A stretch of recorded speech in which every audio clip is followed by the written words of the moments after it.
Congressman Swalwell, I have to start with you. It's hard to believe that the second impeachment of which you were an impeachment manager was it was still this year, just a few months ago. Is there anything, do the notes, 9 pages of notes that we have seen, do they fit with what you possibly saw as an impeachment manager a few months ago? Part of me wishes that we could impeach him again and make sure that he could never, ever run for office, because he is seeking to do that. And he has all of the elements in place to try and overturn an election again if he tries to run for office. So good evening, Jonathan. Good evening, Joyce. This is what we saw. We saw someone who had such a disdain for the rule of law, such contempt for democracy, that he was willing to destroy it if it served his purpose. Now, we're not going to impeach him again, of course, but we should bring these witnesses in, understand what vulnerabilities he exposed in our government, and then put in place laws so that no future leader, Democratic or Republican, can ever test us in this way again. Congressman Swalwell, I want to I'm sure you've seen it by now because it's an instant classic. Here's Jim Jordan today. Did you speak with President Trump on January 6th? Yeah, I mean, I spoke with the president last week. I speak with the president all the time. I spoke with him on January 6th. On January 6th, did you speak with him before, during, or after the Capitol was attacked? I'd have to go. I spoke with him that day after. I think after. I don't know if I spoke with him in the morning or not. I just don't know. I'd have to go back and. I mean, I don't know that when those conversations happened.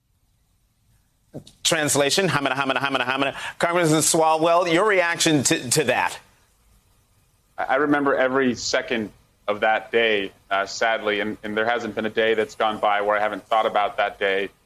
So that sounds like somebody who thankfully should not be a investigator for what happened on January 6th. That's exactly why Speaker Pelosi did not allow him to serve. He is a witness. He was a part of propagating the big lie, assembling the mob. And, we need to know what he and Donald Trump were up to and what Donald Trump knew that day and what he did and most importantly did not do to save life and the counting of the votes. Joyce, I'm going to put up a tweet of yours from today and then have you expound further. You wrote, the fact that DOJ turned these notes over to the House Oversight Committee, the type of internal product they typically fight to protect, suggests that they believe this is very serious, potentially even criminal conduct. Talk further about that. So DOJ typically will hold close any of its internal work product, particularly notes that a senior official might take during a phone call. That's not something that DOJ turns over without a fight. But in this case, they've made a bold statement indicating that they believe the events here are so important and this information is so critical that they're going to permit former Trump administration folks to give unrestricted testimony. I take that to mean that they're not going to exert any kind of executive privilege. And also they're turning over the physical documents. This means this is serious stuff. Whether it's criminal or not requires additional investigation, but certainly that investigation is merited. And Joyce, is this information relevant to what's happening down in Georgia in the investigation, the Fulton County criminal probe into that phone call in which Trump tried to pressure the Georgia Secretary of State, Raffensperger, to, I think it was, find me 10,780 votes? So, Jonathan, the interplay between these two events is pretty interesting. And let me talk about one way that it might be significant.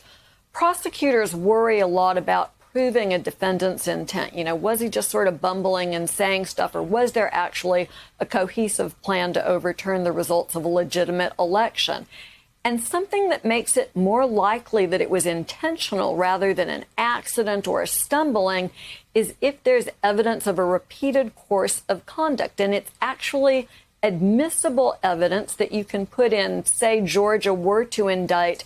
Prosecutors could very likely offer evidence of other similar related courses of conduct, like this pressure that Trump tried to bring to bear on the Justice Department, to show that it wasn't a mistake, it wasn't unintentional, but rather there was an intentional effort to subvert the election in Georgia.